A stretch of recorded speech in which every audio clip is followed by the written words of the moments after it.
Welcome back here to Heroes of the Dorm. My name is SolidJake, joined here by the one, the only, Gillyweed. Oh, well, thank you, Jake. It's exciting to be back for one last match of the round of 32. I have to say, that last one was really fun to watch. Oh my goodness, so back and forth, but we've got one final game left up for you here today, and of course, it is indeed in Bracket D, Georgia Tech versus Minnesota. And important to note, the winner of this will go on to face Q-Build Brightwing, so East Carolina, who did get a big upset over the University of Toronto. I'm going home tonight, I'm downloading those replays, and I'm seeing the sick action from Oddish on Q-Build Brightwing because yesterday's games, they were impressive. They were impressive. I wonder if they employed more of the leap strategy, a little Oz, or if they had some more palms, divine palms, but I'm excited to see that. And yeah, the winner of this will go on to face them in that really important round of 16 match. But first, we got to get through each other. Yeah, all right, well, let's take a look at Georgia Tech. They've made it all the way here to the round of 32, and they want to continue on to the round of 16. 7-0 for the record. We see I'm Jacka, Infernus RNG, Shanks, we've got Shinobu, and Sunar. These guys are a powerhouse of a team. They are, and a really cool thing to note about Georgia Tech is that they have 6 players. Of course, all of them do have a sub, but they actually use the sub whenever they need to, treating them more as a 6th member, Jake. They even played with all 6 members yesterday, just trading out depending on who's better on the heroes. Yeah, and when it comes to their game length, they are on the middle end of the spectrum, around 18 minutes. So we have seen teams as low as 13 minutes for their average game length, but as teams as high as about 24 minutes. So definitely sitting in the middle of the pack, they have that ability to end the game relatively early. Georgia Tech was a team we saw win yesterday, but their opponents are going to be the University of Minnesota, Banana Cabana. And we have Gonzo, Murzik, Prey, Soybean, and Subnova. Subnova being the member who all of the other members say is the best, the most skilled. Soybean even said, I still can't comprehend half the plays that Subnova makes. And this team is a returning team from last year. Actually, I think just their sub is swapped? Yeah, all 5 members that are playing are the same. So they've got a lot of experience in Heroes of the Dorm. So that's actually really impressive when it comes down to the coordination and synergy you can have from multiple events back-to-back like that. Even if they haven't played in a lot of tournaments other than Heroes of the Dorm, they know each other well, and they're going to have very strong communication and synergy. So it's going to make them a very formidable threat in this matchup. Well, we'll see how they choose to employ that synergy. We will be on Cursed Hollow once again for our first game, and I hear our draft is ready. So let's hop over to that and see what heroes they're going to grab. Alrighty, guys. Well, like we said, Cursed Hollow is going to be the game number 1 battleground for each and every matchup in the round of 32. Rhaegar insta-ban for Minnesota. The power of that Ancestral Heal has gotten so much value throughout this event, and it will be removed, but Georgia Tech targets that strong solo laner of Zagara, often gets placed in that bottom lane. Not an option here for Cursed Hollow. Georgia Tech focuses on getting Rhaegar. They had him both of their games yesterday in the round of 64, but they also really focused on Li Ming, so I would not be surprised if they grabbed that if Minnesota didn't get it. But I love this. Looks like Minnesota did their homework in Georgia Tech. They banned one of their powerhouse picks and grabbed another. Yeah, and we've just been seeing the power of Li Ming, diverse builds from her throughout this tournament, and pairs very well with Zool. So I'm curious how Georgia Tech's going to approach this. They go for Greymane. I'd be all for an early Zool pickup or even Thrall at this point. Yeah, just making sure that they have, they're actually going to get Murden, so they want to make sure that they at least have the warrior of their choice. They did play with Murden yesterday in the games that we saw from them. But yeah, without Li Ming, it'll be a different style from them. Now, Minnesota grabbing Sylvanas is not a hero that we've seen a lot of so far from other teams, but Minnesota really do prioritize having her, and I've even seen before that they've had some different talent choices with her, going for more of a Black Arrow build in the past instead of the standard build that other heroes, other players of Sylvanas use. Yeah, so Murzik really, like you said, that's his most played hero by far, so it's definitely a comfort pick for him.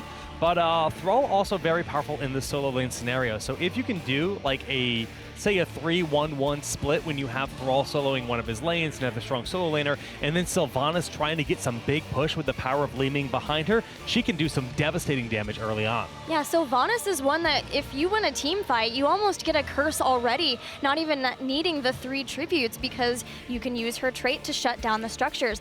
Bans on 2 supports, Brightwing taken out from Georgia Tech, and Minnesota responding with a Lieutenant Morales ban. So 3 support heroes have been banned in this matchup. Yeah, and none playing some have chicken. been picked up. So this is kind of, you know, a little bit dicey when it comes to those support lock-ins, especially when you consider that some of these players might not have the most diverse support roles or, like, you know, balanced roles because we see an immediate lock-in of Uther. Very true. When you see that, Georgia Tech know they're going to have an advantage by picking up their support first, and actually they grab Uther and Tassadar.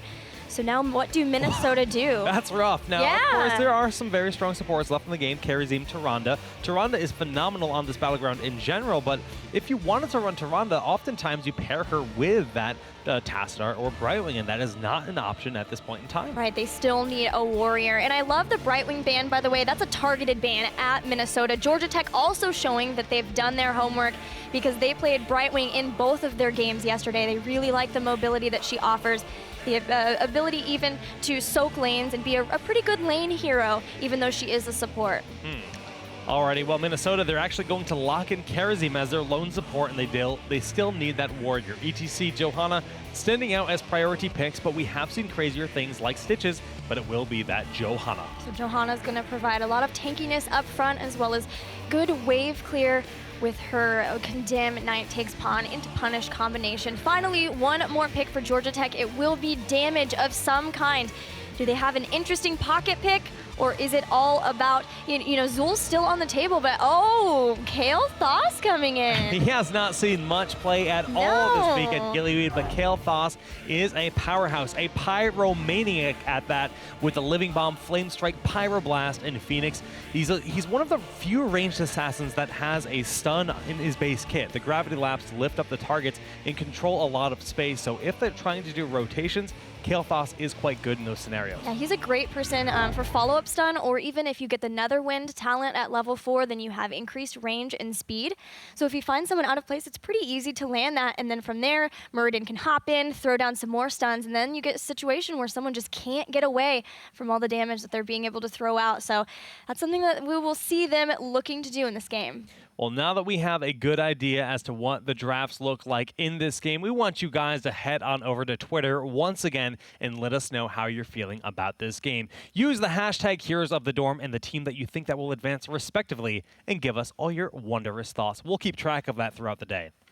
Well, soon we will be ready for the game. Looking at these drafts, I'm very excited to see how we're going to do. It is a number 3 seed versus a 6 seed, I believe, but both seemed pretty even in play, and I'm very excited to see who will get to move on. But I hear we are ready for the game, so let's get right to it. Game number 1 between our two teams. All right, guys, the battleground is Cursed Hollow, and we've got Georgia Tech on the blue side. I'm Jacka playing Tassadar, Infernus NRG playing Uther. We've got Shanks on Muradin, Greymane played by Tyrantos, and then Sunar playing the Kale Thoss. And in the red, Minnesota, with Gonzo playing Thrall, Murzik on Sylvanas, Prey playing Johanna, Soybean on Karazim, and finally Subnova, the playmaker, on that Li Ming. The playmaker, indeed. We have seen, you know, just the power of Li Ming throughout this tournament, just dismantling their opponents. Once you get the single kill, you just propel forward with those resets, doing massive, massive damage. So in talking to Prey about Minnesota's team, he said that they're all very aggressive, and when one of them dives, the rest follows. No one's left wondering if they should fight. So they do have this really great synergy between all of them. And as you mentioned, a lot of that has to come down to the fact that they are all the same team members as last year. We're going to see if that's able to give them a little bit of upset, at least when it comes to the seeding for these teams. Yeah, it's very crucial indeed. All right, well, just taking a look at some of those level 1 talents. We do have the double Conjurer's Pursuit on the side of Georgia Tech, so they're really speccing into that mana retention, looking to bring this into the late game and sustain through longer fights. When you have double support, you have additional capability in doing so. Yeah, that's going to be a big bonus for them, that they do have the double support. They can really make those tribute fights last for a long time, throw out the poke from Greymane, even Kale Thoss too, until finally they just get people low enough on Minnesota that they have to either leave the fight, give up the tribute, give up the boss, or they maybe can allow Greymane to go for the throat and start getting some of those resets, taking people out one by one. Yeah. All right. So this top lane is actually rather interesting. We have Kale Thoss versus Sylvanas. And while we see mid right now just kind of being pushed out with the 3-2, but Li Ming will actually rotate up to help them bully this back. So it'll be Karazim versus Greymane in the bottom too. So yeah, interesting laning setup, but it's just temporarily, as we will soon have not only the Giants spawning on the mercenary camps, but then the first tribute right after. All right, some nice pressure going in. Kael'Thas juking the rotation of Li Ming, but the damage is too much. Just barely slipping into the shadows, and the Haunting Wave cannot catch him. Those Banshees were hot on his heels, but he did still get away. We'll have to go all the way back, so this is a little bit of time where they had to send a couple of members to rotate up.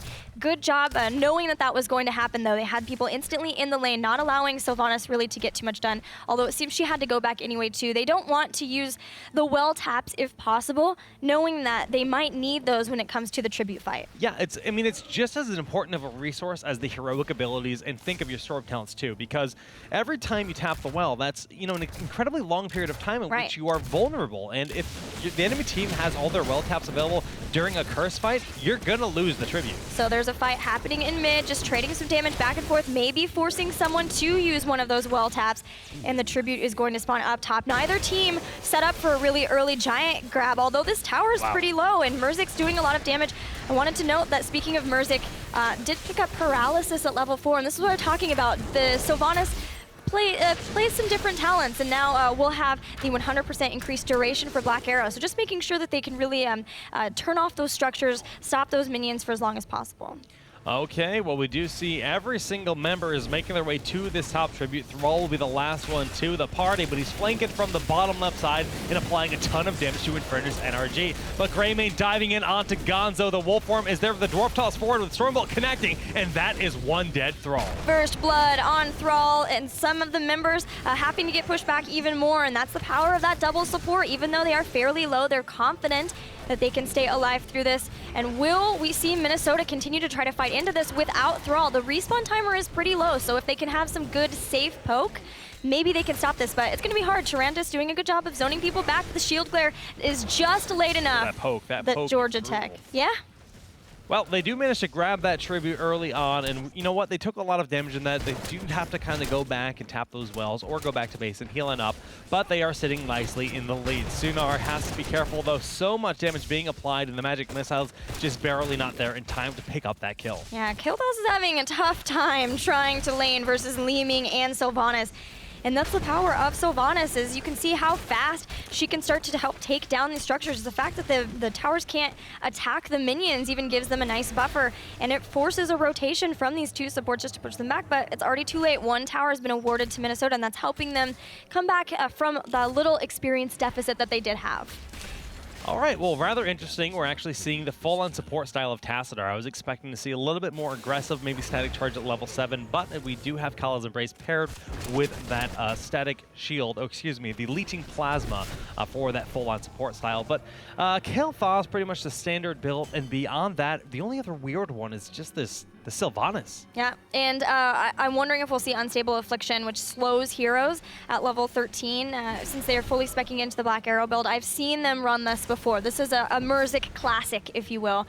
So now we see a fight over this defended position, this tribute spawn point for Minnesota. There's lots of poke available from Georgia Tech. They have Flame Strikes, they have Psionic Storms, they have Gilnean Cocktails. They can just continue to poke, and they're going in for the fight. Okay, the Chain Bomb not there yet, so just going to be a little bit of splash damage from the Living Bomb, and the heals from Karazim are plentiful to keep this team alive, especially with that second pulse. But Greymane finds Berzik all alone, looking to finish the kill, but unable to do so, in a huge orb coming through to kill Kael'Thas. Oh my goodness, behind the wall. The Gilnean Cocktail did take out the Sylvanas, so 1 for 1 is so far in this fight. So 1 for 1, and both teams still trying to fight over this tribute. The root catches Greymane, but not going to be able to follow up with much damage on it. Infernus very low, getting hit by these orbs. The orbs are wrecking. Yeah, that is one dead Johanna, but Tyrantus gonna fall as well. The trades are consistent, and I'm Jacka is incredibly low. Dimensional Warp not gonna be enough to save his hide this time, but he actually does slip into the shadows. Dwarf toss at the last moment. He's trying to hearth back to base, but Merzik has found him, and that is lights out for Tassadar. Great sense from Minnesota to remember, hey, where the heck did Tassadar go? He couldn't have escaped this way. And they did get him and the tribute, so they're now 1 for 1, very even in experience. Yeah, very, very close game so far. I mean, the experiences that even the tributes are even up, and these teams are really respecting each other. Even the kills are even, Gillyweed. It is very even between these teams. I had a feeling that we might see this from these two, just looking at how their games were going in the round of 64 and a little bit from the group stage too. But now both teams, they want to make sure that they have their heroic abilities for the next tribute fight. Also have some mercenaries pushing just in case the fight does get drawn out. Maybe they can get an edge that way. Have them pushing onto towers, taking out those structures, so if they do get a curse later on, they can go right into the forts. Okay, well that is one monstrous wave of minions, and they are chunking through these fortifications, so some assistance is most definitely needed. Tassadar and Greymane have them covered. They will push the lane out for their own mercenary camps to march down the center lane. Minnesota, meanwhile, has grabbed their level 10 heroic abilities with Wailing Arrow, Blessed Shield, Divine Palm, Sundering, and Disintegrate. No surprises there. Yeah, Georgia Tech has Pyroblast. Oh, wow. Pyroblast is going to be awesome with Go for the Throat. I can't wait to see how they're able to make that happen. Divine Shield, Force Wall, and Avatar, much more standard for the rest of the team, but that's going to be pretty fun, especially on that Li Ming. Yeah, so Divine Palm is like a great response to Pyroblast, but it's not necessarily the same kind of safety as something like Divine Shield, which just no matter what completely mitigates it. Right. So it's definitely going to be a very, unique balance between that. And other than that, there's no ice blocks on this team, so Pyro is going to get some mega value. The Condemn coming in from Prey, gets hit by a Hammer of Justice. The Sundering comes out into a huge Disintegrate, and Kael'thas, he's not even going to be able to use the Pyroblast. He goes down, Uther falls, Greymane taken out. Tassadar barely gets out for his life, and we may not even see Shanks escape on Murden as they're chasing him down. The teleport into Disintegrate, a great route from Thrall. Can they get him? And they will. 4 for nothing for Minnesota. So that was a full-on Sundering, Wailing with that Disintegrate behind it combo, and there was absolutely nothing Georgia Tech could have done. Just a flawless execute combo. Let's look at it once more. So watch the positioning. The Sundering with the insta-cast of that Wailing Arrow, and then that Disintegrate resetting and just melting through the team. Only Tassadar survived with a sliver of health, and even Shanks couldn't get away from the superior chase, and then that Thrall running down with the Wolf. Yeah, there's the Feral Spirit to make sure that they even got the Murden, a 4 for nothing, and another tribute. So Minnesota are only 1 away from a curse, and importantly, they're only a little bit of experience away from getting their 13 talents. So Georgia Tech's going to find themselves in a tough situation where do they fight down a talent tier? 13's not necessarily the end of the world. It's not like fighting without your heroic abilities, but it's still a scary fight to take for sure. Yeah, but after losing a team fight like that at the even footing, like, you got to be feeling a little scared. You got to be saying, all right, we only want to take a team fight when we're feeling super confident in our positioning. And I don't know if this is that scenario. Level 13 with a curse on the table, I say just give it up and do your best to mitigate the damage afterwards. And it looks like that's exactly what they're going to do. They're going to try to steal this boss from the top lane. So not only is there Glass Cannon for Li Ming, sacrificing 15% of her max health to get that 15% extra ability power, but it is going to be Overwhelming Affliction for Sylvanas. So basically Withering Fire is going to add a stacking slow to heroes, and that could be pretty terrifying when you're trying to run away from a Wind Fury Thrall who is going to be bearing down on you, as well as the Disintegrates and all of the extra damage from Li Ming. All right, well, the curse has been activated for Minnesota, and it seems like they know exactly what's going on with Georgia Tech. So instead of trying to steal that boss in the top lane, which would be a gamble, they're utilizing the time of their curse effectively and pushing down the middle fort very quickly. Bottom fort has already been eliminated. Only 1 fort remains, and they're putting their pressure onto this top lane to both clean up the boss and push out potentially the final fort of Georgia Tech. It's nice at least that this boss buys Georgia Tech a little bit of time to clear out the rest of the lanes, get through some of the curse, and also try to get level 13 as they still really need to pick up those talents. Subnova throwing out and Shanks dodging the Arcane Orb, but Subnova's trying to throw what she can onto the fort, start that off knowing that this is just the last fort. Being able to get all of the forts down with your first curse is a really big win for a team. Yeah, that's some phenomenal parts she put on there before the rest of the team got here, and this fort should be going down any moment now, especially with Sylvanas having that Black Arrow to lock it down, even when the curse does end up expiring. All in all, Greymane did his best to soak the bottom, and Georgia Tech does have level 13, so there's a small window where they are indeed on an even footing, but they're looking to just kind of get the lanes pushed back out before they look for a team fight, sub level 16 for Minnesota. So Georgia Tech has 1 tribute, and they know that they are on even talent tiers now, so they need to be looking for ways to get back into this, hopefully finding some picks, finding some people from Minnesota out of position so that they can get that comeback experience. They've grabbed their mercenaries, they have their bruisers, and there is one boss on the table. Minnesota know it. Yeah. They're looking for maybe a party bush, but so far the party's just not happening for them. Now, Georgia Tech has pretty much been behind ever since they at level 10 they lost that team fight. They haven't had a chance to show off all of their heroic abilities and the potential of which in a team fight. So they are definitely a team capable of locking down the enemy team and finding those big pyroblasts with the go for the throat to get some early kills in the fight and propel themselves forward. Yeah, I mean, we saw the gravity laps go out. Kael'thas can always start the fight with one of those. Murden was looking for it too, did not find it. There is a gravity lap that is on Johanna. He at least does have Chain Bomb, and that is the big power spike for Kael'thas, is that now those living bombs are going to start to spread out to the members, and they can look to have a lot of area damage, hopefully more than Karazim can keep up with. That's at least their plan. All right, well, Minnesota is closing in on level 16 and cleaning up this, pushing the top lane just a moment too late before they could save their top for it. That experience is rather nice on the side of... we have a bit of a tech difficulty, guys. Sorry about that. We'll have the game back really soon. But until then, yeah, it's been Minnesota controlling this game on Cursed Hollow. It looks like a boss was just picked up. And we've got a pause in the game now, so we will be able to get back into that as soon as our technical difficulties are resolved, guys. Sorry about that. Well then, we have a really cool game so far. Overall, we haven't seen the power of Pyroblast come into play. I don't think it's been cast quite yet. Right. We haven't been privileged enough to see Greymane ripping the throats out of his opponents. But we have seen one ridiculous combo. There's really just been that one team fight with the Sundering wailing and the follow-up from Li Ming just shredding through everything with her Disco Rave laser beams. Yeah, it's going to come down to positioning and where they get into the fights, because that positioning was just perfect for that combination. That choke, of course, whenever you can line up the heroes like that, you want them all together for not only for Wailing Arrow, but for all of the abilities that Li Ming has for the Disintegrate specifically. So the fact that they were able to make that happen, Georgia Tech need to be watching their positioning, but so do Minnesota now that chain bombs are a threat. All right, well, the boss did in fact get picked up here in the bottom lane, and it is chunking through this wall. Now, note, Minnesota does have a full level lead and a talent tier advantage. So taking a team fight here on the side of Georgia Tech is a really risky thing to do. Thrall is coming from the bottom side. Karazim is flanking from above. And this is a scenario where they need to be very careful to not get collapsed on. They're aware of that. They back away. Very well done by Georgia Tech. Yeah, and a great win, too, to pull all of Minnesota down to the bottom lane to respond to the boss. The Tribute is going to spawn in the top lane, but they still don't have 16 talents, so they may have to give this one up.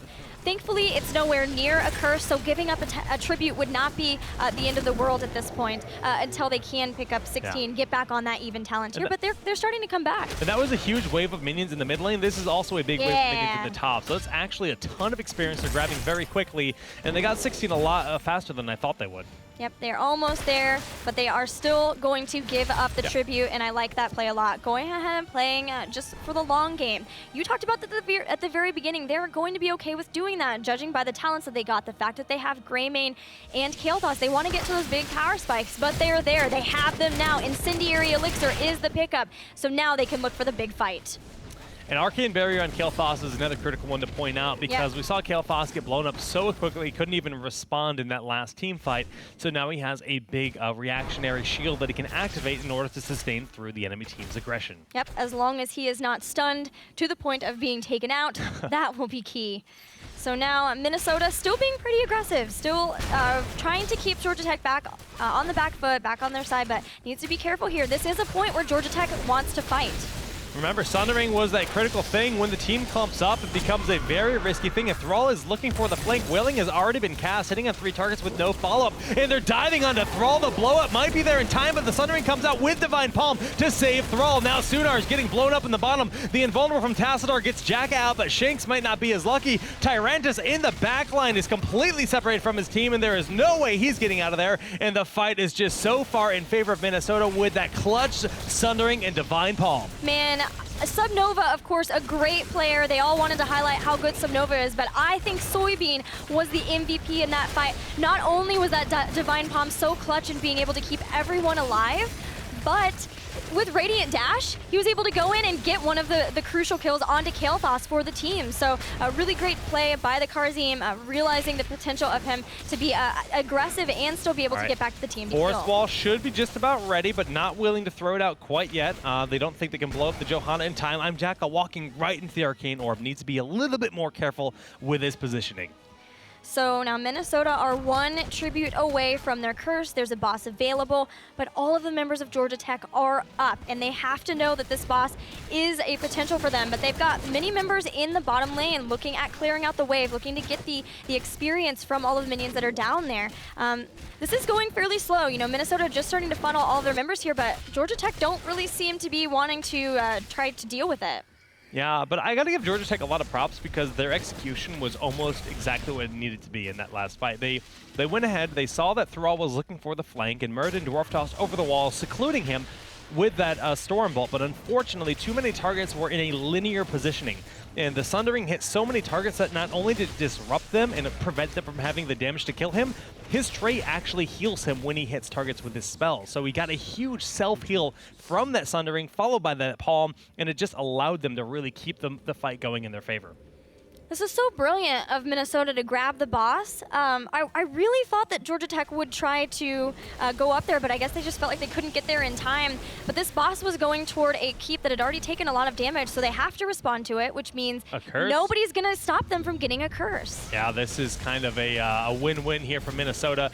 Not only do they have the boss, which will barely get this keep, not get this keep. Nice cast our shielding. That's a good save, but the curse, you know, the problem is imminent. And level 20 is just around the corner, Gillyweed. It is. The Force Wall trying to maybe keep them from getting away. There's a good gravity lapse onto Johanna. Has to use Iron Skin to make sure that she can get away, but the push continues from Minnesota. They know that with just a little bit more experience, they're going to get those Storm Talents, and there they are. There goes the top keep. The bottom wall is falling from the minion push during this curse, and Minnesota has their pressure on the mid lane. So they're looking to try to seal the deal. One slip-up from Georgia Tech could easily be the end of this game, number one. While we have a Wailing Arrow upgrade, Deafening Blast for Sylvanas. Not something we see very often, and they're pushing in. They want to win right here. The Sundering came out. Wailing Arrow hits 3, but they're not really jumping on it right away.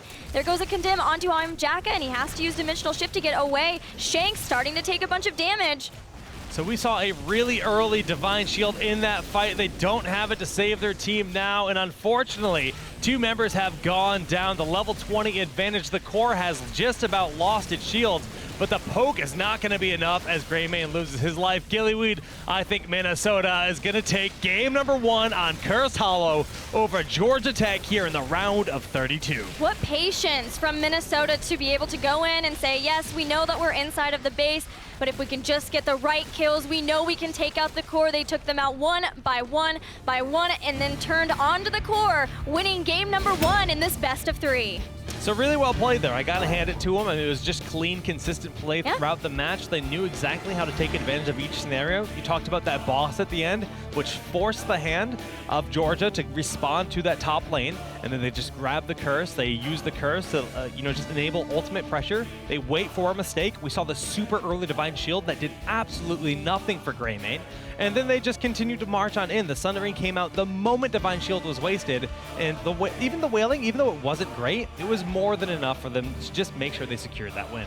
Yeah, it seemed like after that fight that you talked about, Jake, that fight right at level 10, there just was never the chance for Georgia Tech to come back. Minnesota completely controlled from there, whether it was that they had put just Georgia Tech on the back foot, like their motivation, their morale, or if that just really gave them kind of their battle cry of like, wow, we won that fight so decisively. We have this game from here on out. They never let that lead go. It was a turning point for sure. I mean, like you said, they always had a talent tier advantage. They always had control of the tributes, the boss timers, you name it. They controlled the resources completely from that point on. They did. Great job by Minnesota, and that does put them only 1 game away from moving to the round of 16. But it's not over yet for Georgia Tech. It is a best of 3, so they can definitely come back, and being able to choose the next battleground will at least be a help to them in trying to do that. Well, guys, we're going to find out whether or not Georgia Tech can turn it all around and bring us to a game 3, or if Minnesota will close it all out. We'll be back with game number 2 in just a moment, so stay tuned for some more Heroes of the Storm. Hello, friends, and welcome back here to Heroes of the Dorm, round of 32 with Gillyweed and SolidJake. Yes, we are in the round of 32, our last match of the day, with Minnesota up 1-0 in this best of 3 versus Georgia Tech. Now, we had a pretty intense game number 1 where it was actually dead even until we saw the prowess of each team at level 10. And it was actually a little bit one-sided from there on forward. Yeah. One team fight to rule them all. It was, and I really want to highlight one of the players specifically, Soybean from Minnesota. This support player was really making the plays happen. A lot of Brightwing play. Okay, so now I'm a really big fan of Soybean. But anyway, the Karazim play was very on point. They had great palms. You love Brightwing as much as I love Bloodlust. Yes, that's okay. Yeah, it's okay. We all have our loves, Jay. Bloodlust is better, Don't but judge me. It's okay. I heard there was Bloodlust in another tournament today. Are you I'm sad? so jelly. Yeah. So jelly. Maybe you'll get that next game. Don't count it out yet.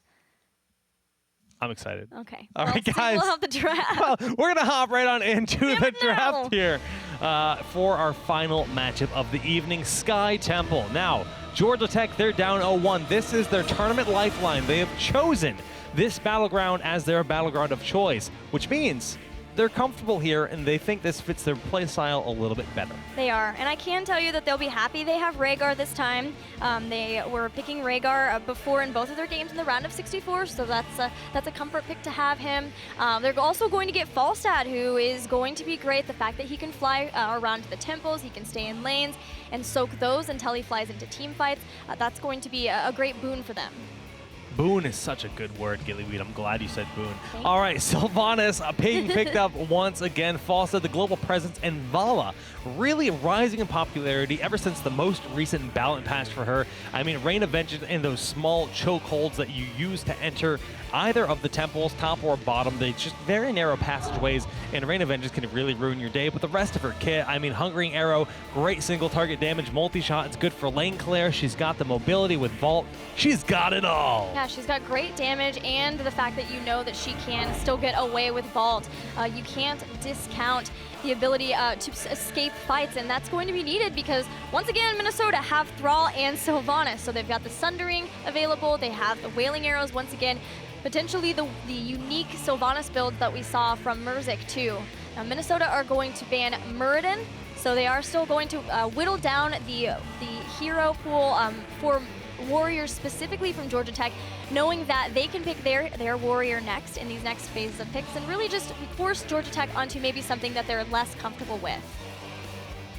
Very cool. I mean, actually, we've seen so little Jaina today, but it makes so much sense to ban her out in this moment. And Minnesota, they now have 2 more picks at their disposal. So they need to get a warrior, that's for certain. And what are they going to do for that? And supports, they pretty much have far more options than last game. I mean, last game was like the game of support bans. I feel like they were playing a game of chicken when it came to the supports, and that may not have worked out for the best, at least for Georgia Tech. But Johanna will be the choice of warrior. Now we're going to see, she's got so much control. You know, she's got slows from Punish. She has a stun and displacement from Condemn. And then she has blinds for shield glare. So not only that, she has Iron Skin, which can help her escape, allow her to tank some abilities before she drops that to make sure she can get back to her team. And of course, Blessed Shield, which throws out, it's a really fast ability, a skill shot that's pretty hard for players to try to step out of. We do see it miss sometimes, but for the most part, you're able to throw it out, and not only will it obviously stun people, allow your team to maybe catch up, but it also can stop things like strafe.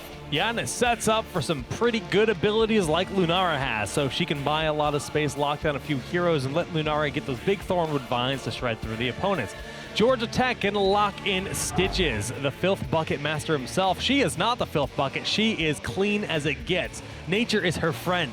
She is, but nature is not Stitches' friend. Here is Stitches. Oh! A beautiful transition. Man, that is just about as gruesome as it gets. You go from, you know, the beauty Lunara. of Lunara, Yep. lovely Lunara, yes, and then filthy The dumpster friend. Dumpster friend. Of Stitches. Okay, back to the draft.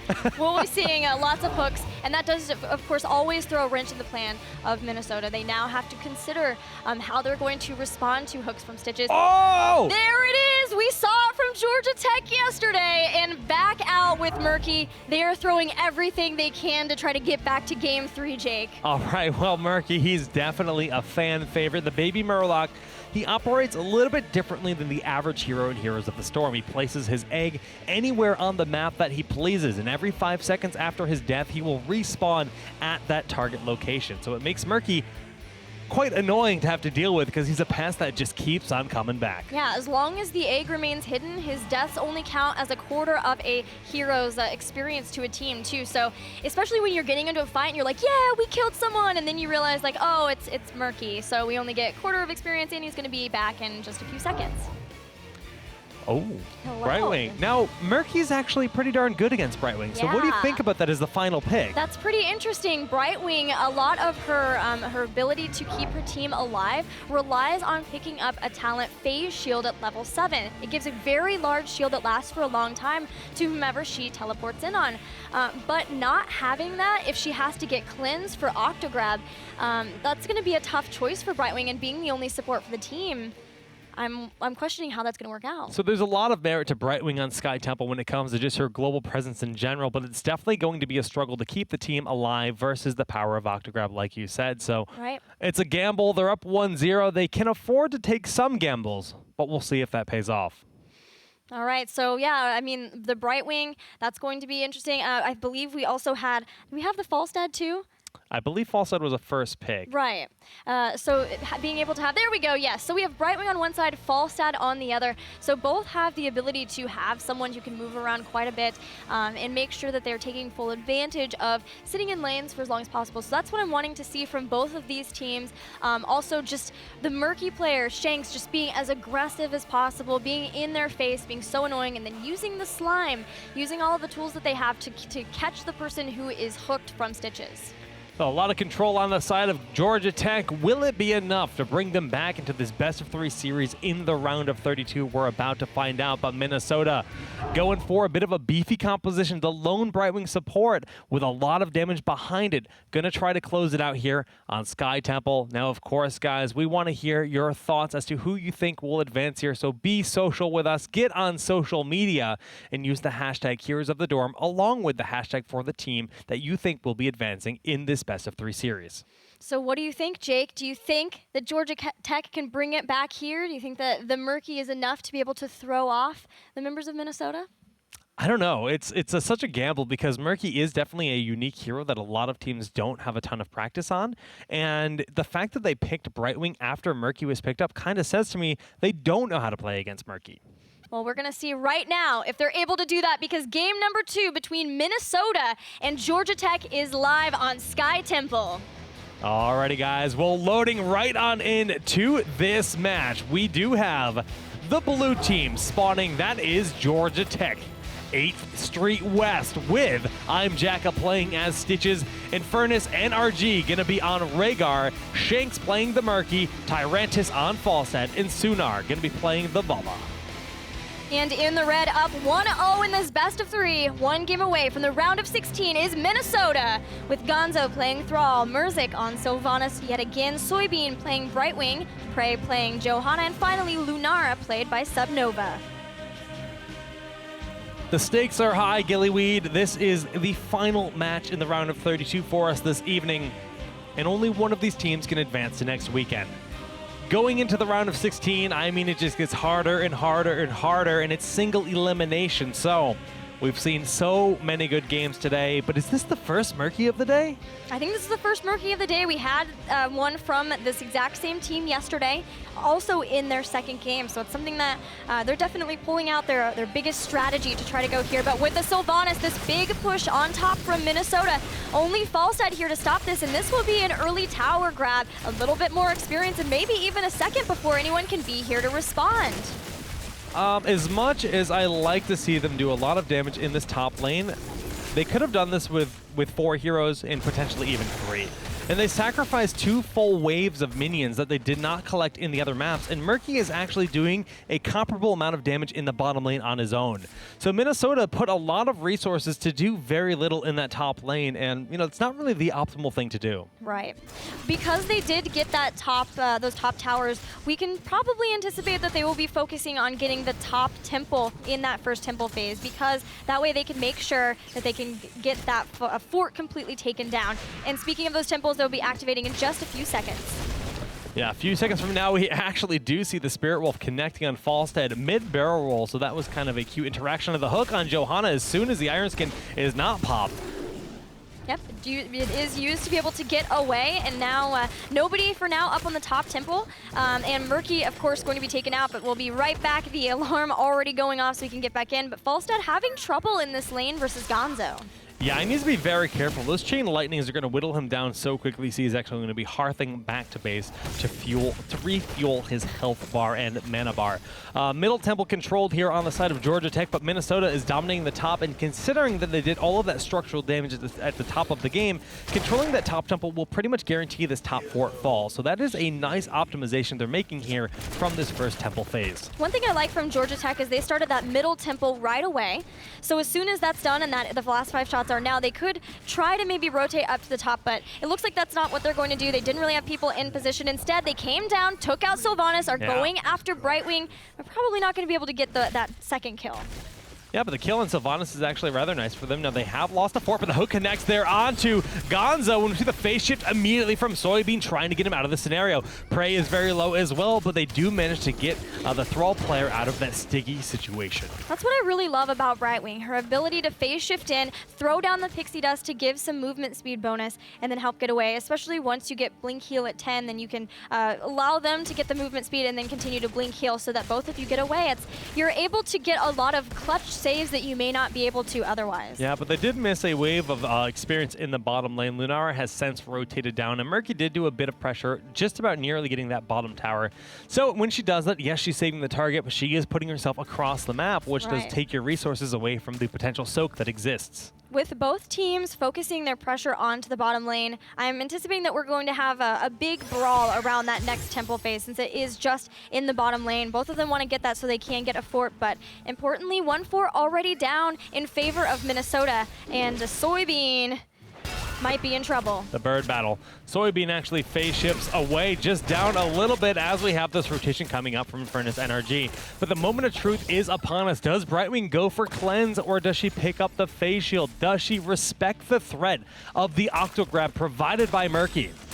She's going to get phase shield. I wondered if maybe she was going to wait and see. I mean, it's almost always Octograb, but I wondered if maybe she was going to wait just to see if it might have been March of the Murlocs, but going ahead and getting a phase shield. So now we're going to see the risk for them. We'll see how that's going to pay off for them later into this game. All right, well, we do see the Night Camp being picked up top. We have the Giants bullying their way through this bottom wall, and the egg has fallen. That's why you see the exclamation mark over Murky's head, meaning he is very vulnerable right now. Yep, not going to be able to get him, at least for now. He'll be waiting to spawn that egg before getting back into the fights. But with all of this damage, the lane's pushed, and that's great for Minnesota as this temple is about to activate. Alrighty, so we've got the full-on ability power fall stat, a nice hook going onto Gonzo, and the auto-attack style of Vala should be doing a lot of damage. Murky has replaced his egg, so he will be respawning in just a moment. And with the Night Camp in the top lane, they actually force Murzik all the way up here. So this is a 4v5 in the bottom lane in favor of Georgia Tech for this temple. It's a pretty risky egg placement, but so far paying off. He wants to make sure he can be right back into the action. And Shanks knows a lot more about Murky than I do, I'll tell you that. Murky is not a hero that I'm very good at when I try to throw him out in the quick match, but Shanks really showing some good play on him yesterday, and a hook goes down onto Soybean. Brightwing not having blink heal yet. She's going to get taken out. All right, we do see Falsehead has a sliver of health after that poison finishes its stick. He's actually going to fly over and die from the... Oh my goodness, the Guardian cleaved him midair. MLG MVP. Oh my gosh. Okay. Wow, that's the first time I've ever seen that. A hook on Subnova. She's going to be able to gallop her way to safety. Infernus and Sunar struggling with that poison damage. Murky yet again going down, and they're going to get the egg this time. That's a full respawn timer for Murky, and Stitches also going down. All right, Gillyweed. We had a scenario where we had Merzik in the top lane for an extended period of time, and Georgia Tech was so focused on trying to make a fight happen rather than simply controlling that bottom temple. Then we saw the misplay of Falstad, rather than just going down to the bottom brush that exists, flying over the minion, which cleaved him mid-ear and turned him into a bucket of chicken wings. And at this point in time, they're now 2 full levels behind. Yeah, maybe starting to feel the pressure of how the game's been going so far for them. Minnesota very strong. A hook, though, brings Gonzo into range of the fort. Sylvanas stops the fort from attacking with her trait. And Murky, another takedown. He can be right back, so it's not as big of an issue, but still, they're able to get the fort and... Okay. Buddy. Is Prey gonna die? I was gonna say 2 for 2. This is gonna be the most throw game of our world. Not gonna be the case. Falside just clawing over the map. You know, level 10 is now here. Now, Muddy Gus, Octograb gonna be one of the big storytellers, and we actually saw Gorge used. Yeah. He's inside. There's the pufferfish. Octograb and Brightwing is not long for this world. I don't know if I agree with the usage of Octograb there. A little bit unnecessary, but you know what? It's only a 60-second cooldown, so not the end of the world. Yeah, and with Brightwing's mobility, maybe they were concerned that someone was going to come in and allow her to blink heal away. Prey now in trouble too. Pufferfish trying to zone. They force out Iron Skin, and that's big, but that's a huge Wailing Arrow, and the Sundering comes out. The Root stops NRG, and they're going to quickly turn this fight. Man, that was the wonderful Wandering combo. You get the Wailing Arrow to silence them so they cannot retreat, and the Sundering that just rips through them, and they just kind of do so much damage. They picked up 2 more kills from that nice energy with 2 long heroic abilities, or long cooldown heroic abilities, but well worth the effort. We're going to check out a replay of the fight we just saw, and Sunar does get a good Rain of Vengeance. They really were trying to take down Prey, but Iron Skin's so good, and yes, this flank from Merzik was excellent there into the Sundering. Yeah, beautifully executed there by the team. They ran with those 2 heroes in the first game of the series, and they're showing exactly why. They never overlap with those 2 abilities. They just enable each other to do even more power, even more impact from the 2 in the synergy that exists with them. By the way, Leaping Strike as the choice of heroic for Lunara. Yeah, that's weird. Yeah, but it is a big slow. It's 80% slow. And then once again, we do have the Overwhelming Affliction for Sylvanas, which was the slow that we saw in the last game. Now, about slows, Lunara has picked up at level 13 Unfair Advantage, and that means her Nature's Toxin, her poison, does 50% more damage to slowed targets. That's true. When you look at the slows that they have between Lunara, between Johanna, even Polymorph, and then now from Sylvanas, they have really comboed into slowing people down, allowing them to be able to catch up to them, but also a lot of poison damage to be done. She's going to put out some ridiculous numbers in this game on the side of Lunara, that's for sure. And it's also kind of beneficial in the event where you're worried about that Murky throwing an Octograb your way. Having the Leaping Strike is, in fact, a way of escape if you know that you cannot get a nice cleanse. So the Gorge is here once more. This time, I believe that was Thrall getting gorged in, and the body blocks are on point. No Octograb needed. Gonzo goes down. All right, so they are at least getting these big picks, but they need to start getting back out where they can. Now they do have still no 13. They're behind a talent tier, but there are 2 temples, and they're trying to at least get what they can from this mid temple, but so much of it has been taken. It's only a few shots for them. All of the forts for Minnesota still remain, Jake. Yeah, they are significantly ahead when it comes to structural presence here on the battlefield. Minnesota definitely ahead in the experience as well, but Georgia Tech has just achieved their level 13 talents, and it's a nice spike for them in their presence. We actually do see Static Shield here from the Falstad player, and I love that, but Infernus NRG getting hit by the Wailing and blown up very quickly. Yep, and the Rain of Vengeance, the Rain of Vengeance did very well there, and the Octograb follow-up to pick up the kill on Sylvanas, but it's still a 2-for-1 trade, now looking to be a 3-for-1, but the hook onto Subnova, trying to pull that Lunara away from Falstad. The egg just went down for Shank, so he can't do anything, and Stitch is caught between a wall and, he's stuck. Members, yeah, he's down. Shanks at least scared them enough. Oh no. This is looking rough, Gillyweed. Falstad is down for 30 seconds now. The boss is being worked on. Yep. Yeah, they are taking every advantage. So we now have a 3-level lead at this point in time for Minnesota, making game number 2 look easy on their end. Yeah, 16-13. They've picked up those 16 talents. They are so far ahead. The bottom fort has already been taken out. The boss going to be grabbed. That's going to push down that lane. On Sky Temple, the #1 lane priority for teams is this bottom lane because of where the boss pushes. So the fact that it's going to be pushing on a keep that's already taken a bunch of damage is just fantastic for Minnesota. Everything is going their way. I wanna get the playlist that boss has in his iPod, because the way he walks, he is just grooving. He's just kind of wiggling down into the lane, listening to his iPod, having a good time. But the hook goes out onto Lunara, so the pufferfish thrown out, not gonna be used much. We do see, oh, use the boss's stun. No, he doesn't do it properly, and Lunara is able to use that leaping strike to get out of there. Yeah, the boss's stun actually kept him from being able to get to the rest of his team. Reign of Vengeance just trying to zone the members of Minnesota away. I remember the name that time, Jake, don't you worry, but the keep is down, and they still have a rather good health bar on this boss to continue pushing in. A nice blow up there onto the Murky, but back in 2 seconds, we do see huge damage on Falstad, and he is mincemeat once more. Infernus and RG doing his best to get out of here, but Gonzo is trying to betray his orc brethren, and he's actually going to start working on this core. This might be the shortest game of the tournament. Only 12 minutes in, we see Minnesota trying to end it all now. That is going to be it. Minnesota can't, I don't think they can get pushed away here, and that'll be it. They take a 12-minute, 10-second game to round out that 2-0 victory. It's almost like that fly where Falstad got chopped in half, just demoralized the entire team because they were just a train wreck ever since that moment. And Minnesota saw weakness and they went for the blood. Yeah, and I can't blame them. They completely controlled both of the games. That game #1 where they won the fight right around the heroic abilities. Game 2, it was started even earlier, the massive destruction that they were doing, and the Murky plays did not affect them at all. So really, really impressive results here. I mean, we can just take a look at that final moment where they knew they had an opportunity to end it all.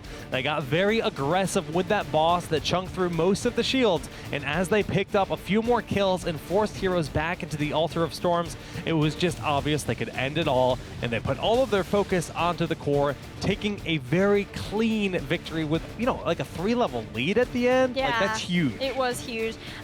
So in the round of 64, their matches, both of them were around 14 minutes, 45 seconds. So obviously they've been continuing this reign of destruction all the way through. And now they're going to be moving into the round of 16. I believe they'll be facing East Carolina, who also had some pretty quick, pretty dominating games. So that could be an excellent match to watch next week. Yeah, thankfully, we're covering all of that round of 16. Yeah, we just kind of ended yesterday and today both with destructive matches, right? Q-Build, Brightwing, and now Minnesota coming in with really phenomenal play. And you just said they're going to be clashing tomorrow? Yeah, next weekend. Oh, next weekend. I wish it was tomorrow, man. I just want to cast more of these awesome games because with those two teams colliding, it's going to be phenomenal. It will be so fun to watch, but all of today has been really fun to watch as well. It's been a great job. And now we want to know, we want to look at who you guys predicted to go to the round of 16 and see if it's showing up as to what actually happened. So we have some things not panning out. Cal Berkeley, of course, getting taken out yesterday. Utah Valley and Waterloo also out, but a lot of the members still in, and especially Arizona State, who has the highest prediction from the bracket challenge to win the entire tournament. Yeah, I mean, some of those predictions are solid, but definitely not exactly what you would expect to see. Obviously, some strong upsets there. But we do. My bracket's looking pretty good, Gillyweed, so far. I mean, it's just Waterloo. They, you know, I think a lot of people had Waterloo to go much further than they did, considering they were the #1 seed of the North. Quite the upset from Texas Tech. Did you have Waterloo going to the Heroic Four? I did. Oh, see, yeah. All of my Heroic Fours are still in, so. Oh, man, Gillyweed, you're making me feel bad. I'm sorry, buddy. You know I have to tease you just a little bit. Thank you guys so much for hanging out with us. We hope you enjoyed the matches, and we can't wait to see you back next weekend for the Super 16. See you soon.